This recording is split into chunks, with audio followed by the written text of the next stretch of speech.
नमस्कार स्टूडेंट। आप सभी का अपने एजुकेशनल चैनल एबिल मैथ्स पे स्वागत है।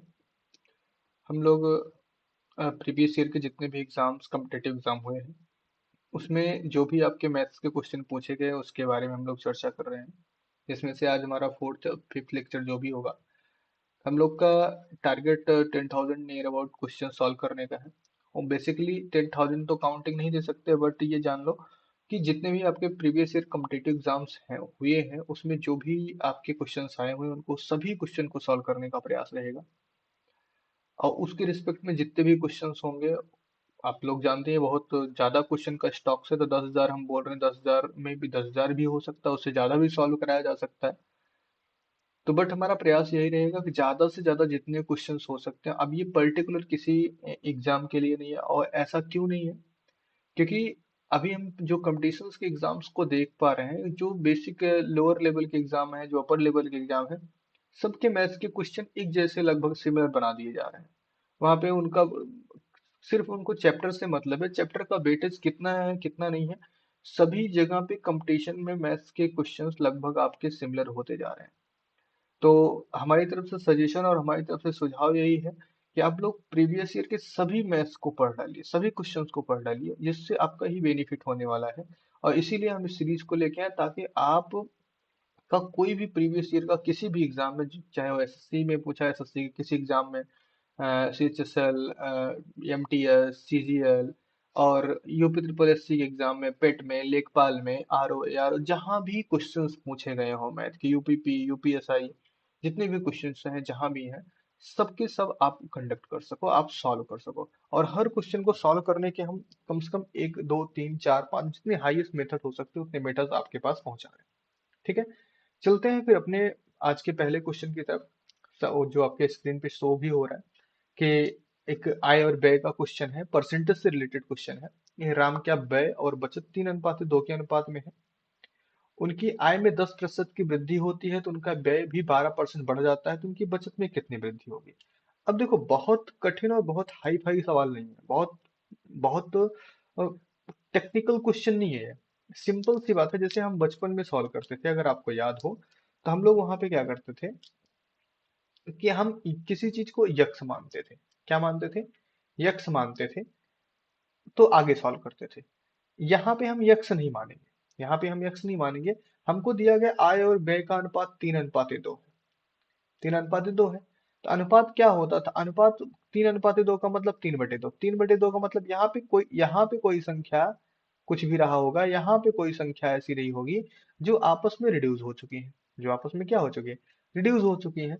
तो ऐसी कंडीशंस है जहां पे दोनों संख्याएं, हम मान लेते हैं वो संख्याएं 100 थी, मतलब 300 अनुपाते 200 हो गया। अनुपातिक योग अगर इनका निकाल लें, 300 धन 200 बराबर कितना हो जाएगा? 500। अब ध्यान से समझो, 300 आपका क्या है? व्यय। धन 200 आपका क्या है? बचत। व्यय और बचत को जोड़ देंगे तो हमारे पास क्या मिलती है? आय मिल जाती है। हमारे पास क्या मिल जाती है? आय मिल जाती है।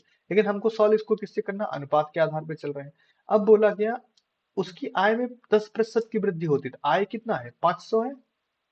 आय 500 है, उसमें 10% की वृद्धि का मतलब 110% बन गया, बराबर कितना हो गया? 550 आ गया। उसके बाद बोला गया उनका व्यय 12% बढ़ जाता है। व्यय 12% बढ़ने का मतलब आपका व्यय कितना है? व्यय भाई आपका 300 का है, तो 300 में कितने पर 12% बढ़े, मतलब 112/100। तो 112 कितना हो?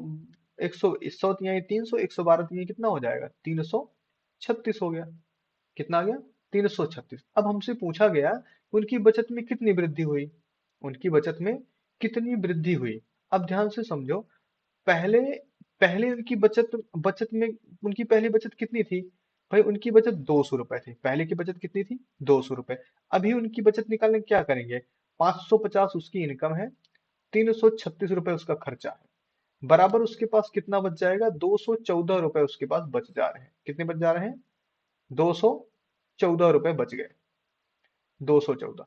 जब 214 रुपए बच गए, तो इसके पहले अगर ध्यान दो, कितने बचे? 214 रुपए बच गए। ये 214 बचे, इसके पहले उसके पास कितने बचते थे? सिर्फ 200 रुपए बचते थे। कितने बचते थे? सिर्फ 200 रुपए बचते थे। अभी कितने बच रहे हैं? 214 बच रहे हैं। तो दोनों में कितने का डिफरेंस? 14 का डिफरेंस। कितने का डिफरेंस? 14 का डिफरेंस। लेकिन हमसे क्या पूछा गया, ध्यान से देखो कि उसकी बचत में कितनी वृद्धि होगी। बेसिकली यहाँ पे क्या बताना है? प्रतिशत में उसकी वृद्धि बताना है। तो इन दोनों का अंतर कितना? 14। इनका मूल कितना हो जाएगा भाई? मूल कितना? 200 के आधार पे बढ़ घट रहा है, गुणे 100। तो 100 दुआई 200, 2 सते 14 बराबर कितना परसेंट? 7%। कितने परसेंट की वृद्धि हो गई? 7% की वृद्धि हो गई। क्लियर है इतनी बातें? 7% की इनकी वृद्धि हो जाती है। डन।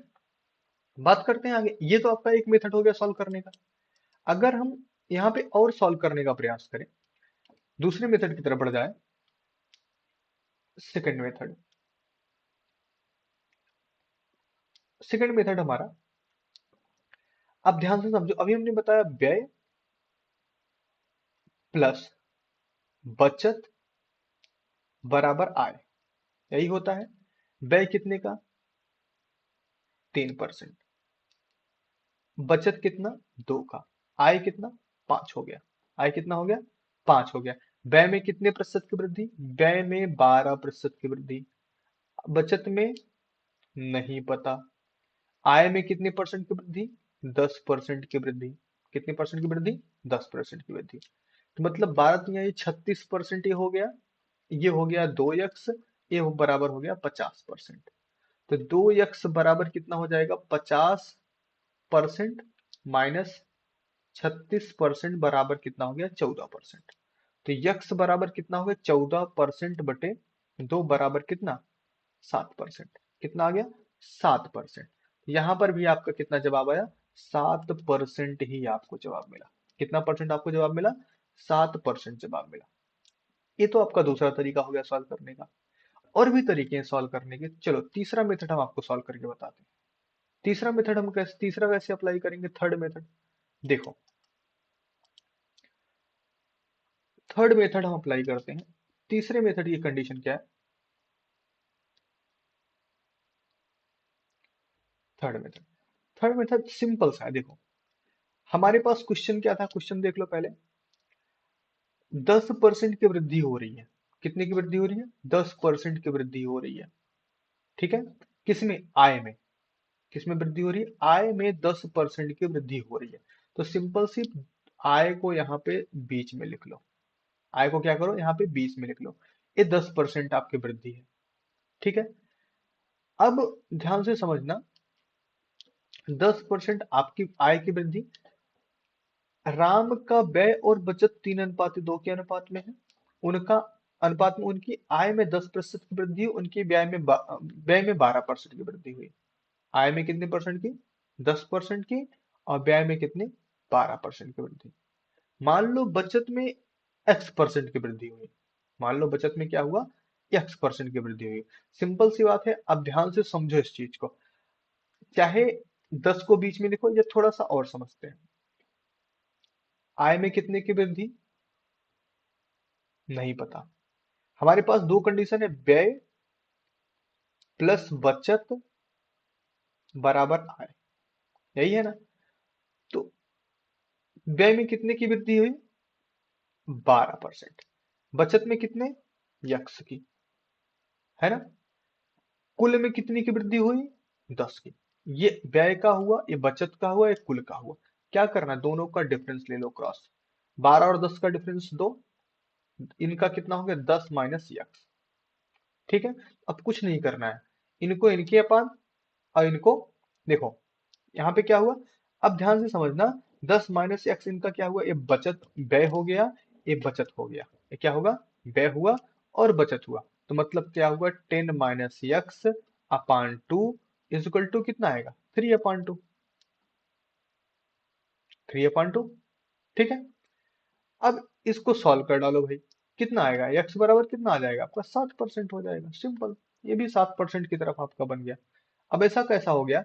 हम देखो यहाँ पे डायरेक्टली कुछ सॉल्व कर दी। इसको सॉल्व करोगे आपको क्या मिलेगा? 10 minus x is equal to कितना हो जाएगा? 3 मिल जाएगा। यहाँ से आपको एक्स इज इक्वल टू 7% मिलेगा। समझ में आया कि नहीं है? अब हमने 10 माइनस एक्स अपान 2 कैसे कर दिया इक्वल टू 3/2, आपको कहाँ से मिल गया? ठीक है। 3/2 आपको कहाँ से मिला, ध्यान से समझो। 3 आपका व्यय था, 2 आपका बचत था ना।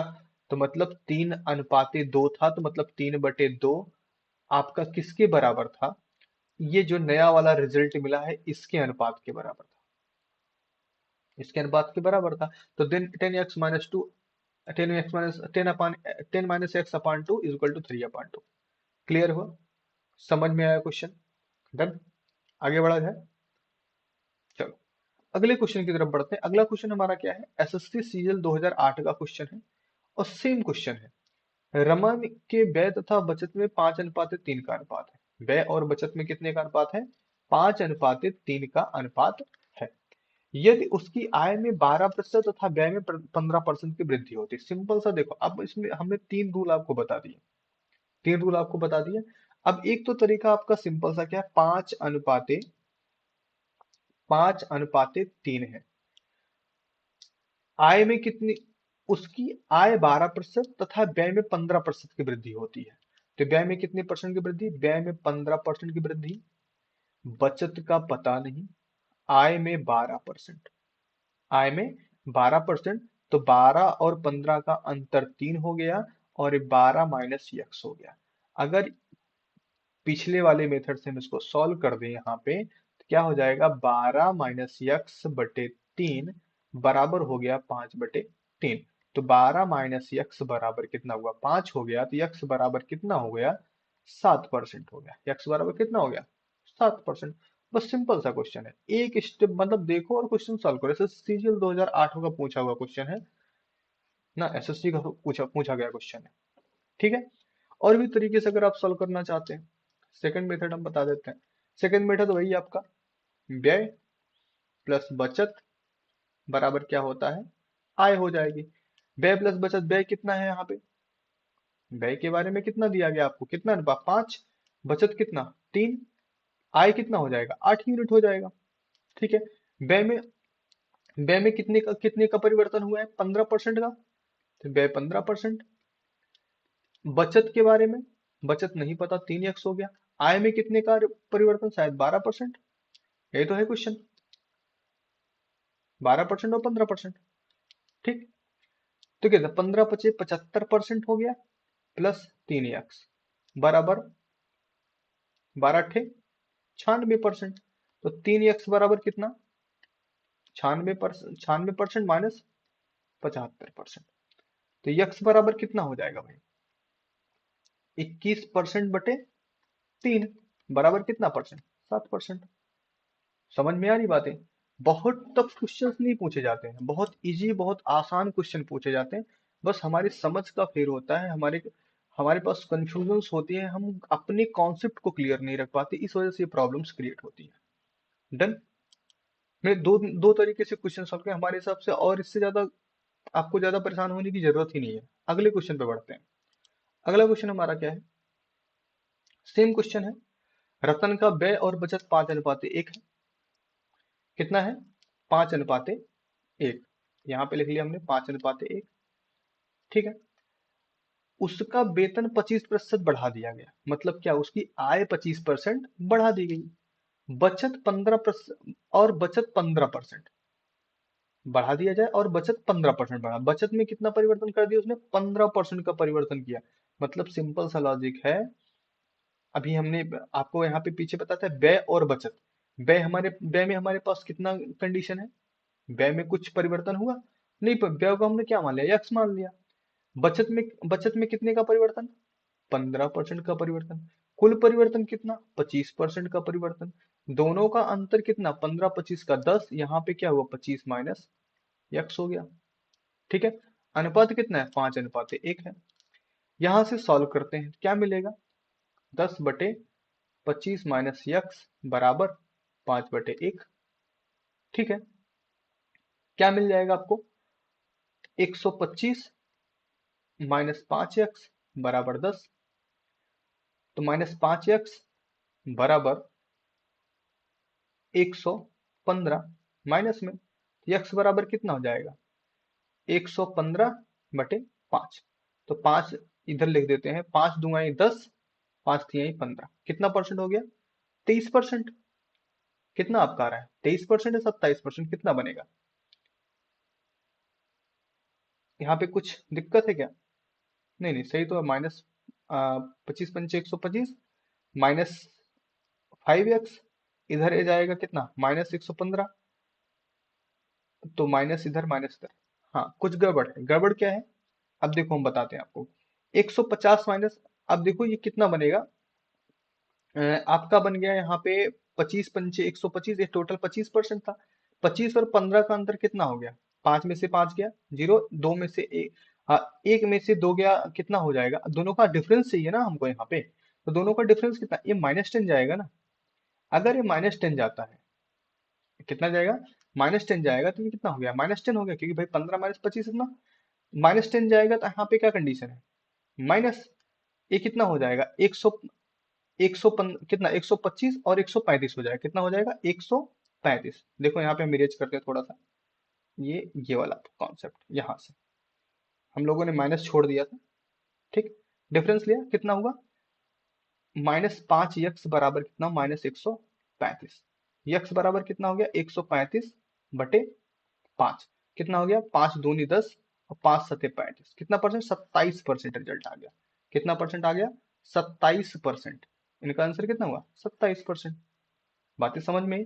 तो सिंपल सा क्वेश्चन है, बहुत टफ क्वेश्चन नहीं है, बस हम क्या कर डरते रहते हैं हर बार। चलो, सेकंड मेथड को अगर आप देखना चाहते हैं, सेकंड देखते हैं। सेकंड मेथड हमारा क्या है? सेकंड मेथड से हम सॉल्व कर लेते हैं। सेकंड मेथड क्या था हमारा? व्यय प्लस बचत बराबर कितना? आय। व्यय कितना? व्यय कितना था? 5, प्लस बचत 1, टोटल कितना? 6। व्यय में कोई चेंज हुआ है? नहीं चेंज हुआ है, तो व्यय को क्या कर दो? यक्स कर दो। और आपका कितना? बचत में कितना परसेंट का चेंज हुआ? 15% का चेंज। आय में कितना परसेंट का? 25% का चेंज। तो 5x प्लस 15 बराबर 25 छक्का, 25 छक्के कितना होगा? 25 × 4 = 100, 150 हो गया। तो 5x बराबर 135 हो गया। तो x बराबर कितना? 135/5 हो गया। This imply that x is equal to कितना हो गया? 27%। क्लियर है? समझ में आया? ये सब परसेंटेज में है, ये परसेंटेज में है, ये परसेंटेज में है, ठीक है। ये भी परसेंटेज में, इधर ये परसेंट में, ये परसेंट, परसेंट, ये परसेंट। क्लियर है? डन? समझ में आ रही बातें? क्लियर? आगे बढ़े? चलिए भाई, नेक्स्ट क्वेश्चन की तरफ बढ़ते हैं। अगला क्वेश्चन क्या है? रमन अपनी आय का 80% व्यय कर देता है। अब देखो यहाँ से थोड़ा सा क्वेश्चन का मॉडल बदल रहा है। एसएससी सीजीएल 2017 में पूछा गया क्वेश्चन, एसएससी सीजीएल 2017 में पूछा गया क्वेश्चन है। रमन अपनी आय का 80% व्यय कर देता है। रमन अपनी आय का क्या कर देता है? 80% व्यय कर देता है। सेम वही पुराने फॉर्मेट पे आते हैं। व्यय प्लस बचत बराबर कितना? आय। व्यय प्लस बचत बराबर आय। अब व्यय उसका कितना है? व्यय कितना है भाई? नहीं पता। यदि उसकी आय में 25% की वृद्धि होती है तथा उसके व्यय में 10% की वृद्धि होती है, उसकी बचत में कितने प्रतिशत की वृद्धि होती है? ध्यान से समझो इस क्वेश्चन को। हमारे पास आय के बारे में नहीं पता, व्यय के बारे में नहीं पता, मतलब व्यय के बारे में परसेंटेज में सब पता, नंबर में कुछ, अनुपात में कुछ नहीं पता। तो हम सबसे पहले अनुपात बनाते हैं। अनुपात बनाते कैसे? देखो, व्यय 80, रमन अपनी आय का 80% व्यय करता है। यहाँ यहीं से सीखो इस चीज को, यहीं से कॉन्सेप्ट निकालो। अगर वो 80% व्यय कर दिया तो 20% बचत हो गई उसकी।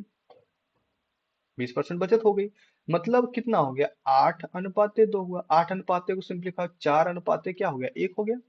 मतलब उसका व्यय और बचत का अनुपात क्या हुआ? 4:1 हो, मतलब 4:1 बराबर टोटल 5 हो गया। ठीक है।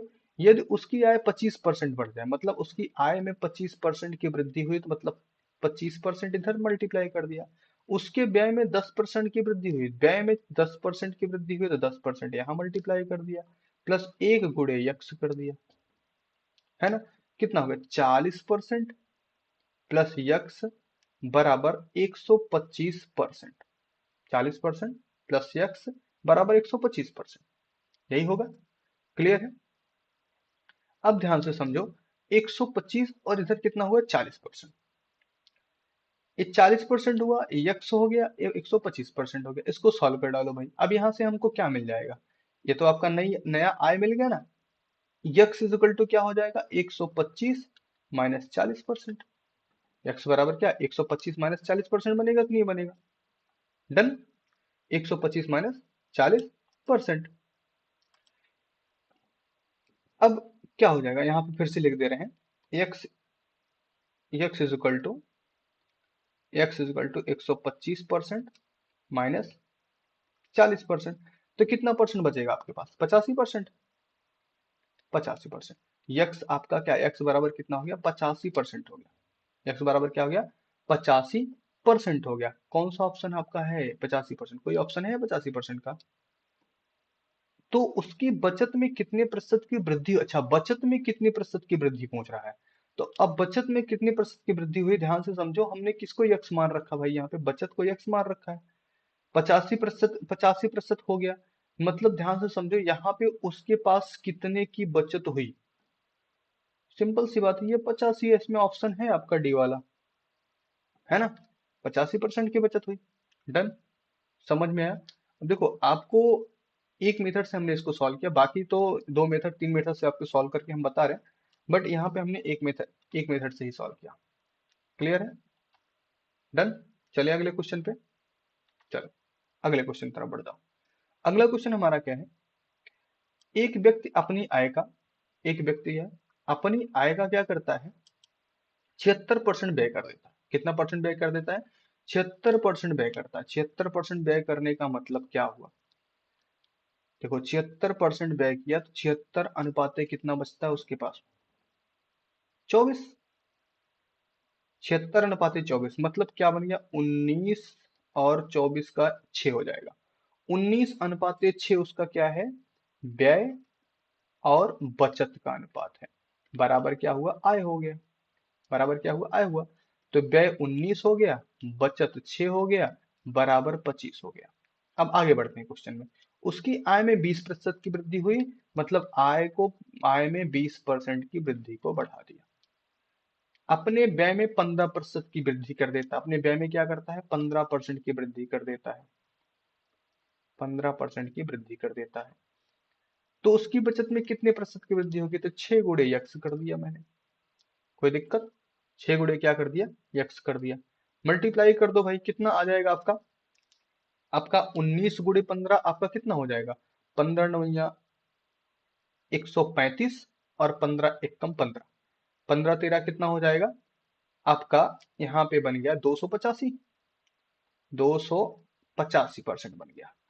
प्लस 6x बराबर 25 दूना 50, 500 हो गया। 500% हो गया। बन गया। 6x बराबर कितना हो गया? 500 माइनस 285% बराबर कितना बन जाएगा आपका? 500 और 285 लगभग 215। 215%। कितना परसेंट बना? 215% हुआ। 215% की कंडीशन देखो। अब हमसे क्वेश्चन क्या पूछा जा रहा है कि उसकी बचत में कितने प्रतिशत लगभग बढ़ जाती है। तो उसके बचत कितना हुआ था? उसका बचत कितना है? बचत 6x है। पूछा गया कितना बढ़ जाते हैं। तो पहले तो यक्स निकालो ना, कितना होगा। पहले हम ये क्या करेंगे? यक्स निकालते हैं। तो यहाँ पे पीछे कितना था? 215। तो 6x बराबर कितना हो जाएगा? 6x बराबर 215%। तो यक्स बराबर कितना हो जाएगा? 215/6। 215/6 निकालो, कितना हो जाएगा? 6×3 = 18। 6×3 = 18, 6×5 = 30 दशमलव कितना हो जाएगा? 83%। यही नियर अबाउट आएगा। हाँ, 35.83। 35.83% हो गया। तो अप्रोक्स अगर हम माने तो इसको अप्रोक्स 36% मान सकते हैं। अप्रोक्स कितना हो गया? 36%। क्या कोई ऑप्शन है? 36% का तो भाई इसमें कोई ऑप्शन ही नहीं है। अप्रोक्स 36%। तो उसकी बचत कितनी हो जाए? अप्रोक्स 36%। अप्रोक्स 36%। कोई ऑप्शन ही नहीं इसमें अप्रोक्स 36% का। 35.83 हम लोग का आ रहा है। 35.83। और बचत में वृद्धि क्या है, अप्रॉक्स 36% या 35.83। भाई आप इसमें ऑप्शन बी लगा सकते हो, और कोई ऑप्शन तो इसमें से दिखाई नहीं दे रहा। बट ये भी आंसर आपका गलत के सेक्शन में जाएगा। ठीक है, आरआरबी 2003 और 2007, दो बार लगातार ये क्वेश्चन पूछा गया है। पूछा गया बचत में कितने प्रतिशत की बचत लगभग कितने प्रतिशत बढ़ जाएगी, बचत लगभग कितने प्रतिशत बढ़ जाएगी। तो अच्छा, बचत लगभग कितने परसेंट बढ़ जाएगी, तो अब ध्यान से देखो यहाँ पे बचत को हमारे पास क्या 6x था, तो मतलब यक्स की वैल्यू कितनी हो गई, लगभग आपका 35 36 हो गया। तो पुराना बचत कितना हो जाएगा, पुराना बचत अगर हम निकालें तो पुराना बचत क्या था, 6 था, 6x था, तो x की ही तो वैल्यू मिली है ना। तो पुराना यहाँ से निकाल के हम यहाँ पे सॉल्व कर सकते हैं। क्लियर है, बहरहाल आप लोग इसको सॉल्व कर सकते हैं आगे। चलिए आगे बढ़ते हैं। अब तो आपको समझ में आ गया क्या करना है। x की वैल्यू कितनी, 36% आ गई, x की वैल्यू क्या होगी, 36% आ गई, तो x की वैल्यू से आप वहां पे फाइंड कर सकते हैं। डन। चलिए अगले क्वेश्चन की तरफ बढ़ते हैं। अगला क्वेश्चन हमारा, अगला सवाल हमारा है, एक कार के उत्पादक में मूल क्या, सॉरी, एक कार के उत्पादन मूल्य में तीन मदे सम्मिलित है, कच्चे माल की कीमत, श्रमिकों का व्यय, आंतरिक मद। ठीक है, एक वर्ष में इन मदों का खर्च 4:3:2 हो जाता है। कितना, 4:3:2 हो जाता है। अगले वर्ष कच्चे माल की कीमत 10% बढ़ गई, अगले वर्ष 10% बढ़ गई, श्रमिकों पर व्यय 8% बढ़ गया, श्रमिकों पर भी 8% व्यय बढ़ गया भाई। अतिरिक्त मदों पर 5% घट गया, अतिरिक्त मद पर क्या 5% घट गया। तो एक कार की कीमत में होने वाले प्रतिशत वृद्धि को बताना। अब देखो ये सवाल बहुत टिपिकल नहीं है, बहुत हार्ड नहीं है, बस हमको थोड़ा सा समझने का फेर है कि क्या दिक्कत है। देखो 4:3:2 मतलब 4:3:7:2:9, टोटल अनुपात कितना हो गया, 9 हो गया।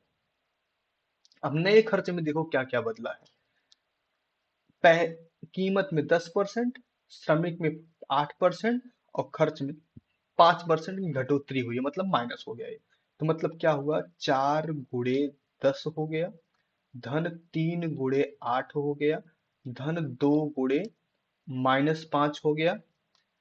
अब 9 के लिए हमको पता करना 9 के साथ कौन सी घटना हो रही है। मान लिया के घटना हो रही है, के परसेंट बढ़ रहा है, तो 10 × 4 = 40, 8 × 3 = 24, और ये माइनस कितना हो गया 10 बराबर 9 की, कितना 40 20 60 4 64, 64 में से 10 गया, कितना हो गया 54 बराबर 9 के बराबर कितना हो गया, के बराबर कितना हो जाएगा 6, 6%। कितना परसेंट भैया, 6%। बस इतना सा सवाल है, कितना परसेंट, 6%। ये रहा। अब इतना भारी भरकम सवाल दिया, इतना बड़ा सा क्वेश्चन दिया, मतलब एक कार कंपनी का उत्पादन दुनिया भर का, इधर उधर, मतलब तुमको एकदम से कंफ्यूज कर दिया। एसएससी 2005 में पूछा गया क्वेश्चन है, इतना बड़ा क्वेश्चन लिख दिया कि लगता है कि ये भारी भरकम डाटा दिया, भारी भरकम क्वेश्चन है। इतना बड़ा कुछ नहीं करना भाई, जो जो दिया गया उसी के बिहाफ पे आप सॉल्व करते चले जाओ, वो एकदम सिंपल आसान से सॉल्व होता चला जाएगा, कहीं कोई दिक्कत क्रिएट ही नहीं होनी है। एकदम देखो 2 3 स्टेप 4 स्टेप में पूरा क्वेश्चन सॉल्व हो गया। समझ में आ रही बातें। तो बहुत भारी भरकम क्वेश्चंस नहीं है कि आपको क्वेश्चन समझ नहीं आएंगे या सॉल्व नहीं होंगे। डन है, चले भाई अगले क्वेश्चन की तरफ बढ़े। अगला क्वेश्चन हमारा क्या है, किसी परिवार के चावल मछली तथा खाद्य तेल में किए जाने वाले व्यय 12 17 और 3, अनुपात देख लो 12 17 3। हमने यहाँ पे लिखा 12, यहाँ पे लिखा धन 17, और यहाँ पे लिखा धन 3, 17 3 20, ना 20 10 30 2 32, ये टोटल 32% हो गया। इन वस्तुओं के मूल्य में क्रमशः 20 30 50% की वृद्धि होती, कितना परसेंट वृद्धि होती, 20 30 और 50% की। तो कुछ नहीं करना भाई, 12 × 20 कर देना है, धन 17 गुणे कितना कर देना 30 कर देना है, और धन 3 × 50 कर देना है, और 32 में हमको पता नहीं, इसको यक्स कर देना है।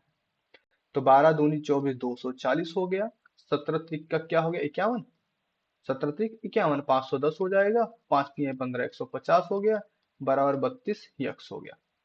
ठीक है, 32 यक्स हो गया। इनको जोड़ लो, 5 1 6, 6 2 800 हो गया, और 40 10 50 50 100 900 हो गया। कितना हो गया? 900 बराबर 32 यक्स हो गया। 900 बराबर कितना हो गया? 32 यक्स हो गया। तो मतलब यक्स बराबर कितना हो जाएगा आपका? 900 बटे 32। तो 32 दूना 64, 32 तीन ये जाएगा, 2 जाएगा, उसके बाद कितना बचेगा? समथिंग 8 जाएगा, 1/8। 28 सही, 1/8। ये रहा आपका ऑप्शन, डी वाला ऑप्शन आपका सही हो गया। ये भी 4 स्टेप का क्वेश्चन है। अब देखो एसएससी 2007 में क्वेश्चन पूछा गया है। एसएससी 2007 में, इसके पहले वाला क्वेश्चन कब पूछा गया था? एसएससी 2005 में। अभी वाला क्वेश्चन किसमें? एसएससी 2007 में। तो क्वेश्चंस इतने भारी भरकम आपको देखने में खाली लग रहे हैं, क्वेश्चन इतने बड़े हैं नहीं। जितने जितने आप डरते हो क्वेश्चन को ना, इतना बड़ा क्वेश्चन है कैसे सॉल्व हो, क्या कैसे, इतना बड़ा क्वेश्चन नहीं है। बस उसका सॉल्व करने का फॉर्मेट बहुत सीधा सा, बहुत छोटा सा है। इतना बड़ा क्वेश्चन है ही नहीं जितना हम लोग डर रहे होते हैं। डन है? चलिए भाई, अगले क्वेश्चन की तरफ बढ़ते हैं। नीलम अपनी आय का 20% मकान के किराए पर, शेष 70% घरेलू मदों पर खर्च करती है। यदि वह 3600 की बचत करती है तो कुल आय कितनी हो? देखो ये तो और इजी क्वेश्चन है। एसएससी 2002 में पूछा, एसएससी सीजल 2002 में क्वेश्चन पूछा गया। क्या बोला गया? नीलम कुल आय का 20% मकान का किराया तथा शेष का 70% घरेलू मदों पर खर्च कर दे। जितना बचता है उसका कितना परसेंट? 70% घरेलू मद पे खर्च कर देती है। ध्यान से समझो इस चीज को। यदि वह 3600 की बचत करती है, क्या करती है? 3600 रुपए की बचत करती है। हम सिंपल सा लॉजिक अप्लाई करते हैं, बहुत ज्यादा डिफिकल्ट टफ वाला नहीं। हम मान लेते हैं उसकी टोटल आय कितनी है? यक्स रुपए है। टोटल आय कितनी रुपए है? यक्स रुपए है। इसका वो 20% मकान पे खर्च कर देती है, मतलब 80/100 उसके पास बचा। ठीक है। अब ये जो बचा, ये तो अपने आप में 100% हो गया ना। अपने आप में क्या हो गया? 100%। इसका 70% क्या कर देती है? घरेलू मद पे खर्च कर देती है। 70% कितना खर्च कर देती है? घरेलू मद पर खर्च कर देती है। इतना खर्च करने के बाद 70% हमने निकाल लिया इसका। जब 70% यहाँ नहीं लिखा जाएगा, यहाँ पे लिखेंगे 30%। क्यों लिखेंगे? क्योंकि जब उसने 70% खर्च कर दिया, इसका टोटल 70% खर्च के कितना बचा? 30%। मतलब इसका 30% अगर निकाल ले तो हमको मिल जाएगा। इसके बाद उसकी बचत कितनी हो जाती? 3600 रुपए। 3600 रुपए। जिसको नहीं समझे हम फिर से रिपीट कर दे रहे हैं। हम मान लेते हैं कि उसका कुल इनकम 100 रुपए था। ठीक है। उसने 20% मकान के किराए में खर्च कर दिया, मतलब उसने यक्स का 80% बचाया। यक्स का क्या बचाया? 80% बचाया। ए अपने आप में क्या है? 100%। अपने आप में क्या है? 100%। अभी जो उसके बाद बोला गया, जो बचा उसका 70% उसने घरेलू मद पे खर्च कर दिया। कितना परसेंट? 70% ने घरेलू मद पे खर्च कर दिया। अब 70% अगर उसने घरेलू मद पर खर्च कर दिया, ठीक है, तो 70% अगर घरेलू मद पर खर्च किया, तो उसके पास बचा कितना? 100% का 30%, मतलब इसका हमने 30% निकाल लिया। और उसने बचाया कितना? 3600 रुपए। तो क्या करना भाई? इसी को सॉल्व कर दो और कुछ नहीं करना। तो क्या हो जाएगा? यक्स बराबर 3600 गुड़े 100 गुड़े 100 बटे कितना? 30 गुड़े 80। जीरो से जीरो, 100 का पूरा जीरो खत्म। ठीक है। इसको 3 से काट दो, 3 एक कम 3, 3 दूनी 6। ठीक है। उसके बाद 4 दूनी 8, 4 तिहाई 12, 50। कितना हो गया? यक्स बराबर 150। यक्स बराबर क्या आ गया? 150। अब यक्स बराबर 150 क्या आया ये? अब ध्यान से समझो। ये बचा 50, 5 तिहाई 15। यक्स की वैल्यू क्या आ गई? 150 आ गई। कुछ और आ रहा है? कुछ मिस्टेक हो रहा है क्या यहाँ पे कैलकुलेशन में? 8 त्रिके 24, 100। अच्छा, यहाँ पे डबल जीरो था, ये 300 हो जाएगा। तो 5 तिहाई 15, 15,000। कितना आ गया? यक्स की वैल्यू कितना आ गई? 15,000 आ गई। एक पहला वाला ऑप्शन है, एकदम सामने दिख रहा है आपके। ये भी क्वेश्चन बहुत भारी भरकम नहीं है। समझ में आई बातें कि नहीं आई? ये भी क्वेश्चन आपका एकदम इजी क्वेश्चन है। हमने क्या किया? यक्स मान के सॉल्व कर दिया इसको, छोटा सा 3 स्टेप में सॉल्व हो गया। डन? क्लियर है? चलो भाई, अगले क्वेश्चन की तरफ बढ़ जाओ। अगला क्वेश्चन हमारा क्या है? अगले क्वेश्चन पे ध्यान दो। एक व्यक्ति के पास कुछ धनराशि, उसने उस राशि का 20% एक वस्तु खरीदने में खर्च कर दिया। कितना कितनी धनराशि है? कुछ धनराशि है, यक्स धनराशि है। 20% उसने खर्च कर दिया, मतलब उसके पास बचा भी कितना? 80% बच गया। ठीक है, खर्च किया। शेष का 5% परिवहन पर, जो बचा था उसका 5% उसने परिवहन पर खर्च कर दिया। किस पे खर्च कर दिया? परिवहन पर खर्च कर दिया। मतलब उसके बाद अब बचा टोटल का 95%, है ना। उसके बाद उसने 120 रुपए दान कर दिए। क्या कर दिए? 120 रुपए इसमें से उन्होंने दान कर दिए। ठीक है, अब उनके पास कितने रुपए बचते शेष? 1400 रुपए बच जाते हैं। देखो, जो जो क्वेश्चन में आपके डाटा दिया गया, तो मैंने वही वही काम किया और कुछ भी एक्स्ट्रा नहीं किया। व्यक्ति के पास धनराशि यक्ष थी, उसने 20% का कोई सामान खरीदा, बची 80%। 80% निकाल लिया। उसने 5% परिवहन पर दे दिया, बचत जितना बचा था उसका 95% बचा। अब जो बचा था उसमें से 120 रुपए उसने दे दिया, तो उसके पास 1400 रुपए बचे, 1400 रुपए बचे। इसी को सॉल्व कर डालना है। तो क्या मिल जाएगा आपको? यक्स इज इक्वल टू, क्या बनेगा भाई? ये आपका 80 और 95, 80 बटे, अभी आपको यही लिख लेते हैं, एक्स इज इक्वल टू नहीं करते, यही लिख लेते हैं एक्स समथिंग 95/100 बराबर 1400 माइनस 120 बराबर कितना हो जाएगा आपका? माइनस होगा या प्लस होगा? प्लस 120 हो जाएगा, मतलब 1520 हो गया। 1520 डन। 1520 हो, इसको यहाँ पे मल्टीप्लाई करें।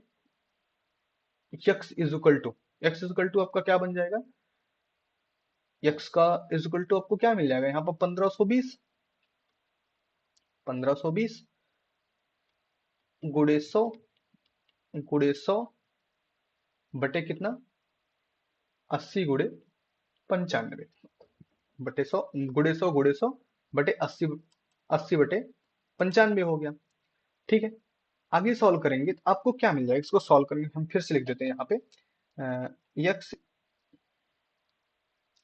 यक्स इज इक्वल टू कितना था? 1500, थोड़ा सा ऊपर हो जाते हैं भाई। क्या था? 1520।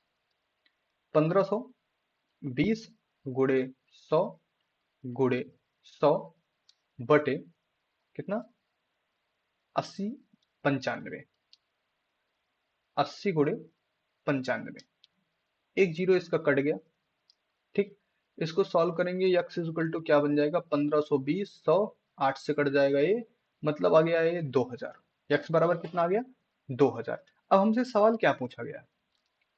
तो उसके द्वारा परिवहन पर किया गया खर्च कितना था? उसके द्वारा परिवहन पर किया गया खर्च कितना था? अब ध्यान से समझो, परिवहन पे उसने कितना परसेंट खर्च किया था? 5% खर्च किया था, बचे हुए का, शेष का 5% खर्च किया था। ठीक है, क्या किया था? शेष का 5% उसने परिवहन पर खर्च कर दिया था। अब परिवहन पर खर्च कैसे निकालेंगे हम? अब ध्यान से समझो, हमारे पास कितना है? 2000 रुपए है। ठीक है, उसका क्या था? 80% पहले उसने हटाया। 80% मतलब क्या? 80% तो बचा, क्योंकि दो दो 20% ने खरीद लिया था। तो 5% मतलब 80% पहले निकाल के फिर उसका 5% निकालेंगे, मतलब 80/100, 80/100 गुड़े 5 बटे आपका क्या हो जाएगा? 100 हो जाएगा। बराबर कितना? एक एक तीन इधर खत्म हो गया। 8 पंचे 40, 40 दूना 80, कितना हो गया? 80 रुपया। कितने रुपए? 80 रुपए। थोड़ा ज्यादा बड़ा क्वेश्चन हो गया क्या? कैलकुलेटिव हो गया, थोड़ा सा ज्यादा बड़ा नहीं हो गया, कैलकुलेटिव हो गया। कैलकुलेटिव क्यों हो गया? क्योंकि हम लोग क्या करते हैं, एक्स मान के सॉल्व कर रहे थे। बट इसके पास और भी मेथड है, जैसे कि आप फिर भी आय को आपको वही मानना पड़ेगा। बस आपको क्या करना पड़ेगा? इनकी आय का अनुपात बनाना पड़ेगा। जैसे पिछले क्वेश्चन हमने अनुपात बनाया, अनुपात के अकॉर्डिंग भी इस क्वेश्चन को आप सॉल्व कर सकते हो। क्लियर है? कोई दिक्कत? देखो भाई, जिसको भी कोई क्वेश्चन में इशू हो, जिसको भी किसी प्रकार की कोई प्रॉब्लम समझ में आ रही है, हमको ये इस क्वेश्चन में दिक्कत हो रही है, तो उसके लिए हमारे पास व्हाट्सअप चैनल भी है। व्हाट्सअप चैनल आपका इबिल मैथ्स के ही नाम से है। Evil maths. आपका टेलीग्राम भी है, इबिल मैथ्स के ही नाम से। आपका ग्रुप भी है, व्हाट्सएप ग्रुप भी है, एबिल मैथ्स, एबिल मैथ्स के नाम से ही, ठीक है। इस इन सारे आपका फेसबुक पेज भी है एबिल मैथ्स के नाम से, एबिल मैथ्स के नाम से। और सबका लिंक आपको डिस्क्रिप्शन में, सबका लिंक आपको कहाँ दिया गया है, डिस्क्रिप्शन में दिया गया। आप व्हाट्सएप चैनल भी ज्वाइन कर सकते हैं, Telegram channel, WhatsApp group, page, Facebook, हर जगह पे आप कहीं भी ज्वाइन कर सकते हैं। अगर आपको कोई इशू होता है, आप अगर आपको कोई क्वेश्चन में इशू क्रिएट होता है, आप 9696726252 पर एसएमएस भी कर सकते हैं। व्हाट्सएप नंबर है ये आपका हमारा। इस नंबर पे आप क्या कर सकते हैं, एसएमएस भी कर सकते हैं। एसएमएस करके भी आप इंफॉर्मेशन ले सकते हैं, जो चीजें आपको नहीं समझ में आती हैं। आपको वॉइस कॉल तो वॉइस कॉल से, वीडियो कॉल से, जैसे आपको समझना है उस प्रोसेस से आपको समझाने का प्रयास किया जाएगा। तो आप जितने भी आप जो आपको सुटेबल सोशल मीडिया लगे उससे कनेक्ट हो सकते हैं। कमेंट बॉक्स में आप कमेंट करके पूछ सकते हो, वहां पर भी आपको सोल्यूशन प्रोवाइड करने का प्रयास किया जाएगा। दैट मीन्स जिस भी बे से आप जुड़ सकते हो उस बे से जुड़ के आप क्वेश्चन पूछ सकते हो। अगर आपको ये वीडियो अच्छा लगता है, सारी चीजें अच्छे से समझ में आती है, आप अपने दोस्तों के साथ भी शेयर करो, लोगों तक पहुंचाओ, इसके बारे में जानकारी दो, उन ताकि और लोगों का भी फायदा हो सके।